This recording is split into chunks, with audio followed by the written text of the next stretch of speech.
కోపోద్రిక్తుడైన భీముడు హిడింబా మీదకి భీకర యుద్ధం ప్రకటించి అతన్ని హతమారుస్తాడు. కానీ భీముడి కోపం అంతటితో చల్లారదు. తన సోదరుని చావుకి హిడింబి ప్రతీకారం తీర్చుకుంటుందేమో అని అనుమానంతో హిడింబిని కూడా చంపేందుకు ఉద్యుక్తుడవుతాడు. కానీ ధర్మరాజు అడ్డుకోవడంతో భీముడు కోపానికి అడ్డుకట్టబడుతుంది.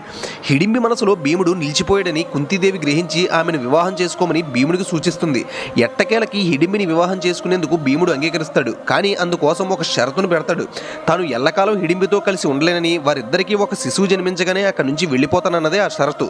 దానికి హిడింబి కూడా ఒప్పుకోవడంతో వారిరువురి వివాహం జరుగుతుంది. హిడింబికి భీముని ద్వారా అనతికాలంలో ఒక శిశువు జన్మిస్తాడు. అతని తల ఘటం ఆకారంలో ఉండటంతో అతనికి ఘటోద్గచుడని పేరు పెడతారు. తమ మధ్య ఉన్న షరతు ప్రకారం ఘటోద్గచుడు జన్మించిన తర్వాత భీముడు హిడింబిని విడిచి వెళ్ళిపోతాడు. భీముడు తనని విడిచి వెళ్ళిపోయిన తర్వాత హిడింబి సుదీర్ఘమైన తపస్సుతో మునిగిపోతుంది. ఆ తపస్సులోనే ఆమె దేవతగా రూపాంతరం చెందిందని నమ్ముతారు. హిడింబిని ఒక దేవతగా ఆటవిక జాతుల వారు ప్రత్యేకంగా చాలా చోట్ల పూజిస్తారు. ఇదండి హిడింబి యొక్క కథ. Do subscribe for more interesting